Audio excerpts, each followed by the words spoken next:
मित्रों नमस्ते, मैं नरेंद्र सिंह। आज हम प्रश्नावली 1.1 क्लास 12th NCERT मैथ का क्वेश्चन नंबर 11वां करने जा रहे हैं। इसके पहले के क्वेश्चन आप देख सकते हैं प्लेलिस्ट में जा करके, या मेरे पुराने वीडियो अगर आप देखें तो उसमें आपको इसके पहले के सभी क्वेश्चन मिल जाएंगे। 11वां क्वेश्चन देखिए है क्या, किसी समतल में स्थित बिंदुओं के समुच्चय में R this is equal to P Q such that P की मूल बिंदु से दूरी क्यू की मूल बिंदु से दूरी के समान है। हमें सिद्ध करना है कि यह तुल्यता रिलेशन है, तुल्यता संबंध है या इक्विवेलेंस रिलेशन है। देखो, तुल्यता संबंध साबित करने के लिए हमें तीन संबंधों को दिखाना पड़ता है। पहला संबंध तो हमें यह दिखाना पड़ेगा कि यह संबंध स्वतुल्य है, दूसरा हमें दिखाना पड़ेगा कि सममित है, और तीसरा हमें दिखाना पड़ेगा कि यह संक्रमक संबंध है। अब देखिए, जो रिलेशन की परिभाषा है वो ये कहती है कि P की मूल बिंदु से दूरी Q की मूल बिंदु से दूरी के क्या है, समान है। स्वतुल्य संबंध तब होता है जब X का रिलेशन X से हो, यानी हर अवयव स्वयं से रिलेटेड हो। अब हर अवयव स्वयं से रिलेटेड होने का मतलब क्या हुआ, जैसे यहाँ पर दो बिंदु हैं कि P की मूल बिंदु से दूरी ये Q की मूल बिंदु की दूरी के बराबर है। तो चूंकि हम जानते हैं कि मान लीजिए मैंने कहा कि P की मूल बिंदु से जो दूरी है, P की मूल बिंदु से दूरी ये बराबर, फिर से हम लिख सकते हैं P की मूल बिंदु से दूरी, क्योंकि बिंदु तो वही है। तो अगर दोनों समान बिंदु हैं तो उनसे मूल बिंदु से उन बिंदुओं की जो दूरी आएगी वो समान ही आएगी। इसका मतलब ये हो गया कि हम ये कह सकते हैं कि यह रिलेशन स्वतुल्य है, चूँकि हर बिंदु की मूल बिंदु से सेम दूरी ही रहेगी, क्योंकि बिंदु वही है तो मूल बिंदु से एक ही बिंदु की दूरी बराबर ही रहेगी। तो इस प्रकार ये पहला रिलेशन तो हो गया। अब दूसरा रिलेशन हमको सममित देखना है। तो सममित रिलेशन होता क्या है कि यदि x रिलेटेड y हो, यानी इफ़ x रिलेटेड y, तो हम साबित कर दें कि y भी रिलेटेड है x से। तो आइए ज़रा इसको चेक करो कि अगर हमने कहा कि P रिलेटेड Q, यानी यदि P की मूल बिंदु से दूरी ये बराबर है Q की मूल बिंदु से दूरी x रिलेटेड y, तो यहाँ पर P और Q लेके चल रहे हैं, तो हम कहेंगे कि P की मूल बिंदु से दूरी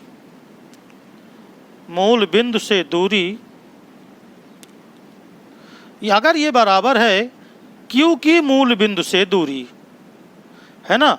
अगर P की मूल बिंदु से दूरी ये बराबर है Q की मूल बिंदु से दूरी, तो हम इसको ऐसे भी कह सकते हैं कि Q की मूल बिंदु से दूरी ये बराबर ही होगी P की मूल बिंदु से दूरी, है ना। चूँकि P की मूल बिंदु से दूरी ये बराबर है Q की मूल बिंदु से दूरी, तो हम ये भी कह सकते हैं कि Q की मूल बिंदु से दूरी बराबर P की मूल बिंदु से दूरी। इसका मतलब ये हो गया कि यदि PQ बिलोंग्स टू R है, जो कि स्टार्टिंग में देखिए PQ R में है, तो हमने साबित कर दिया कि जो QP है वो भी बिलोंग्स करता है R में। इसका मतलब यह संबंध सममित भी है, क्योंकि सममित में अगर X का रिलेशन Y से है तो Y का रिलेशन वही रिलेशन X में होना चाहिए। तो चूंकि P की मूल बिंदु से दूरी ये हमें मालूम है कि Q की मूल बिंदु से दूरी के समान है, तो फिर उल्टा भी कह सकते हैं कि Q की मूल बिंदु से दूरी P की मूल बिंदु से दूरी के बराबर होगी। अब हम तीसरा लेके चलते हैं, और तीसरा है संक्रमक संबंध। अब संक्रमक संबंध में हम ये कहेंगे कि यदि PQ belongs to R and QR belongs to R, तो हमें साबित करना होगा कि PR भी बिलोंग्स करता है किसमें, R में। तो देखो, सीधा सीधा बिल्कुल आसान सा है। PQ बिलोंग्स टू R का मतलब ये हो गया कि P की मूल बिंदु से दूरी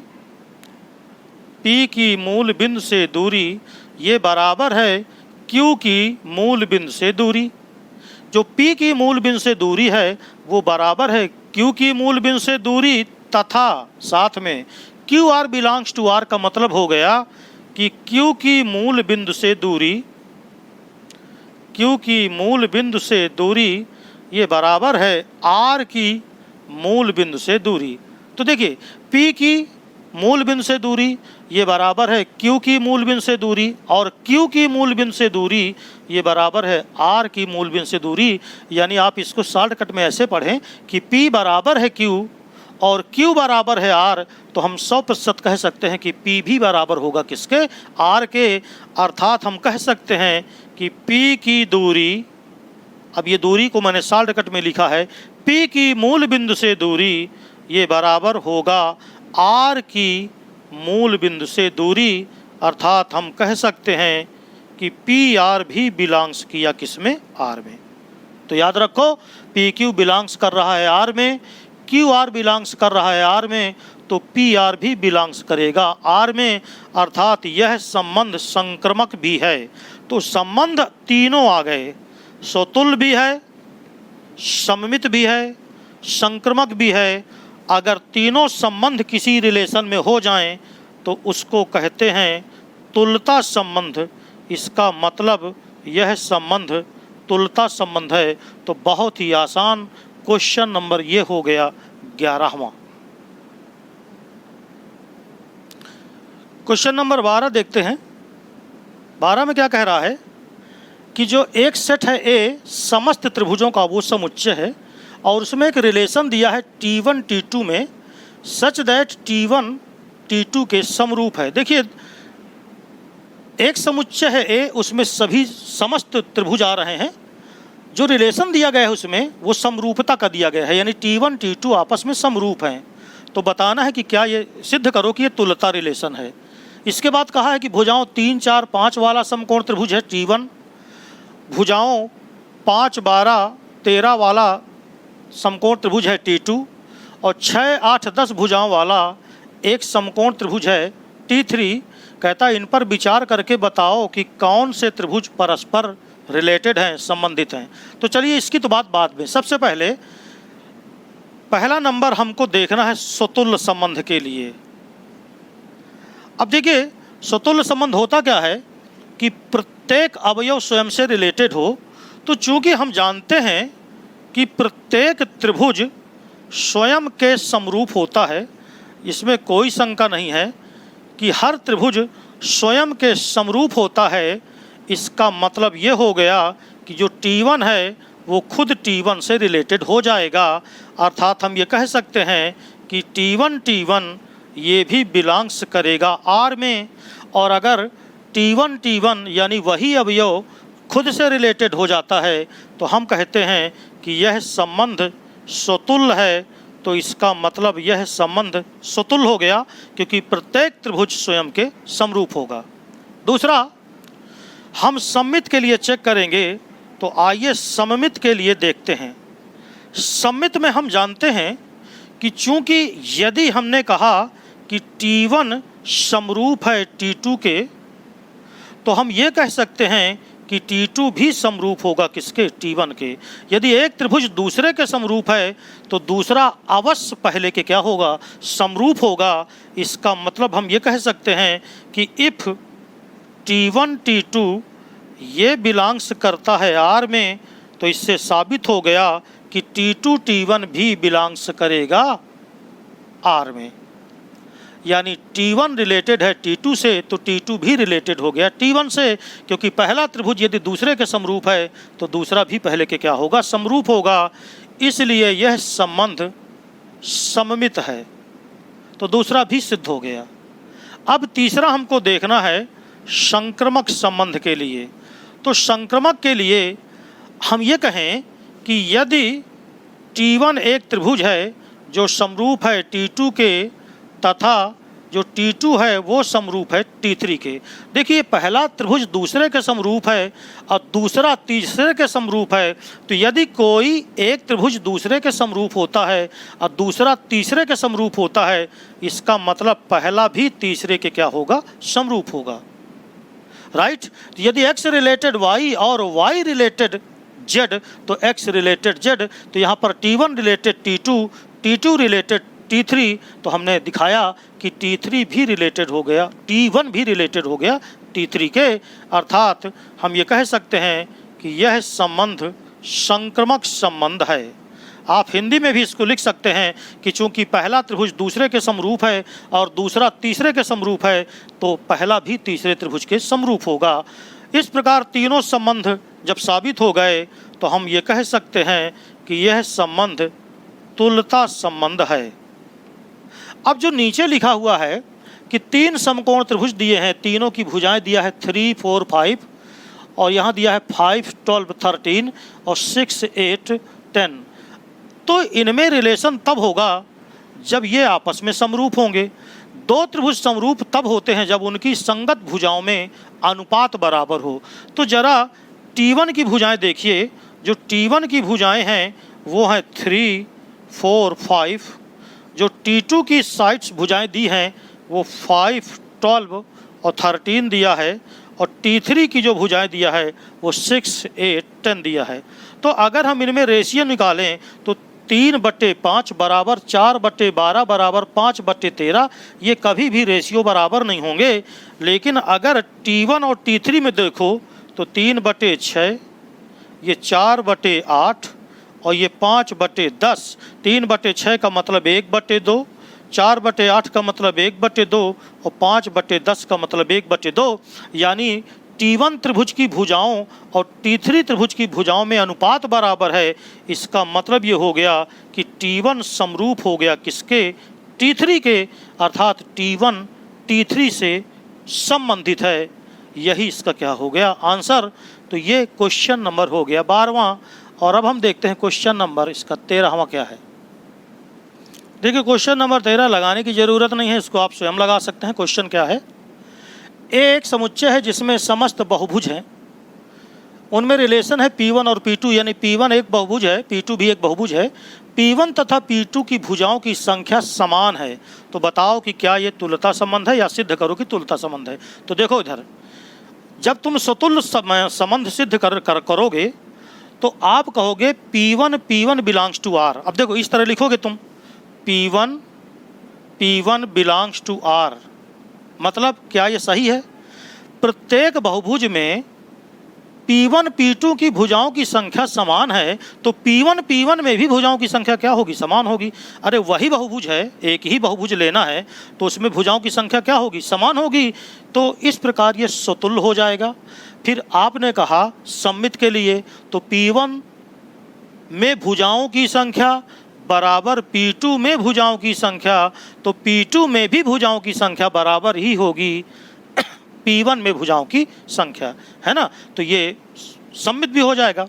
जब तुम संक्रमक संबंध सिद्ध करोगे तो आप कहोगे कि माना P1 में भुजाओं की संख्या बराबर P2 में भुजाओं की संख्या, तथा P2 में भुजाओं की संख्या बराबर P3 में भुजाओं की संख्या। तो जितनी भुजाओं की संख्या P1 में है उतनी ही P2 में है, जितनी P2 में है उतनी ही P3 में है।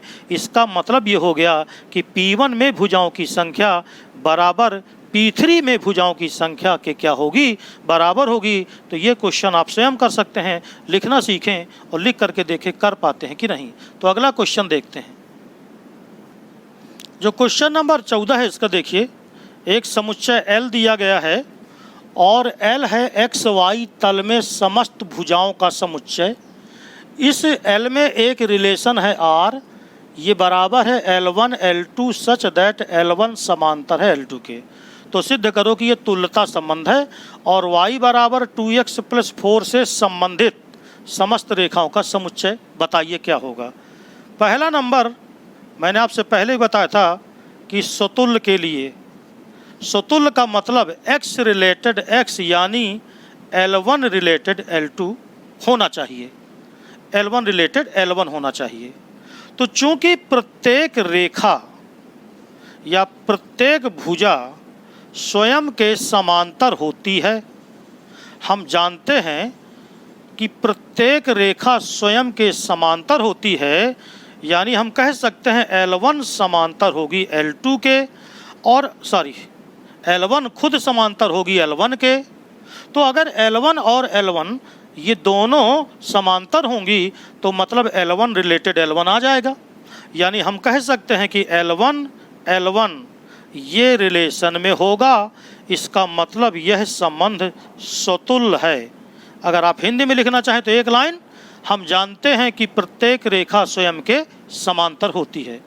अब दूसरा लेके चल रहे हैं सममित के लिए, सममित संबंध के लिए। सममित संबंध कहता है कि इफ L1 रिलेटेड L2, तो हम साबित कर दें कि L2 रिलेटेड L1।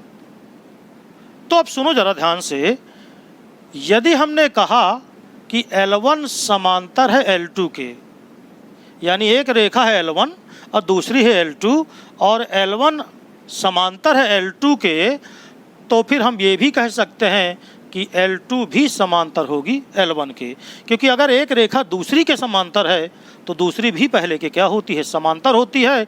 और अगर L2 समांतर हो गई L1 के, तो इसका मतलब ये हो गया कि L2 L1 भी बिलोंग्स कर जाएगा R में। अगर L1 L2 बिलोंग्स करता है R में, तो फिर L2 L1 भी बिलोंग्स करता है R में, इसलिए यह संबंध सममित होगा। दूसरी चीज सिद्ध हो गई, दूसरा रिलेशन सिद्ध हो गया। तीसरा है संक्रमक संबंध। संक्रमक संबंध में मैंने कहा L1 L2 belongs to R and L2 L3 belongs to R। इसका मतलब ये हुआ कि L1 समांतर है L2 के तथा L2 समांतर है L3 के। एक रेखा दूसरी के समांतर है और दूसरी तीसरी के समांतर है, इसका मतलब तीनों ही आपस में समांतर हैं, अर्थात L1 भी समांतर होगी L3 के। और अगर L1 L3 के समांतर है, इसका मतलब L1 L3 भी रिलेशन में आएगा। इसका मतलब यह संबंध संक्रमक संबंध है, और अगर यह संबंध संक्रमक संबंध है तो फिर तीनों संबंध इसमें आ गए। सम्मित सुतुल्य भी हो गया, सममित भी हो गया, संक्रमक संबंध भी हो गया, अर्थात हम कह सकते हैं कि यह संबंध तुल्यता संबंध होगा या तुल्यता संबंध है। अब इसके नीचे जो लिखा है y बराबर 2x + 4 से संबंधित, तो देखो y बराबर 2x + 4 के समांतर वो सब रेखाएं होंगी जिनकी प्रवणता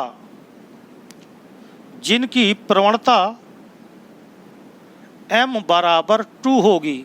क्योंकि रेखाएं परस्पर समांतर तब कहलाती हैं, आपने 11th पढ़ा होगा कि रेखाएं समांतर तब कहलाती हैं जब उनकी प्रवणताएं आपस में बराबर होती हैं। चूंकि जो रेखा हमको दी गई है वो y बराबर 2x + 4 दी गई है, और इस रेखा y बराबर 2x